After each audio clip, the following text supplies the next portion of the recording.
বন্ধুরা, সবাইকে good afternoon. সবাই কেমন আছো? আশা করি ভালোই আছো। আজকে সানডেতে সবসময় লেটই হয়, তাড়াতাড়ি হয় না।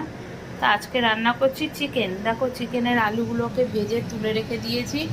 তেজপাতা এখানে কড়াইতে দিয়ে দিয়েছি তেলের মধ্যে। এবার এর মধ্যে একটুখানি ফোড়ন দেবো। ফোড়নটা দেবো হচ্ছে, তেলটা বেশি হয়ে গেছে, চিকেন অনেকখানি। এর মধ্যে দেখো এলাচ আর এই যে, এবার দিয়ে দিচ্ছি দারচিনি।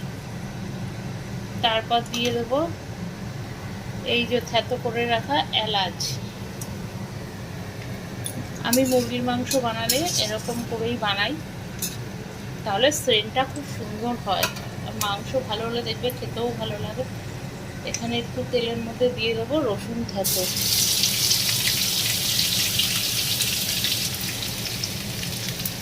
রসুনটা একটু কালার ছেড়ে গেলেই এবার দিয়ে দেবো কেটে রাখা পেঁয়াজ। পেঁয়াজটা ভাজবো, খুব সুন্দর গন্ধ বেরিয়ে গেছে রসুন এলাচ দারচিনির। এবার দিয়ে দেবো পেঁয়াজ।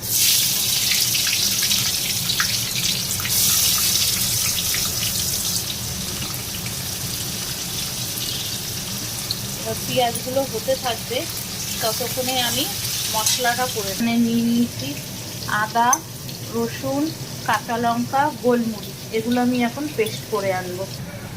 পেঁয়াজটা আমার ভাজা হয়ে গেছে, এবার আমি মাংসগুলো দিয়ে দেবো। মশলাও আমার করা হয়ে গেছে। এরকম মাংসের মশলাটা পেস্ট করে নিয়ে এসেছি। এই বাটিতে টক দই রাখা আছে, এবার এগুলো একসাথে দেবো।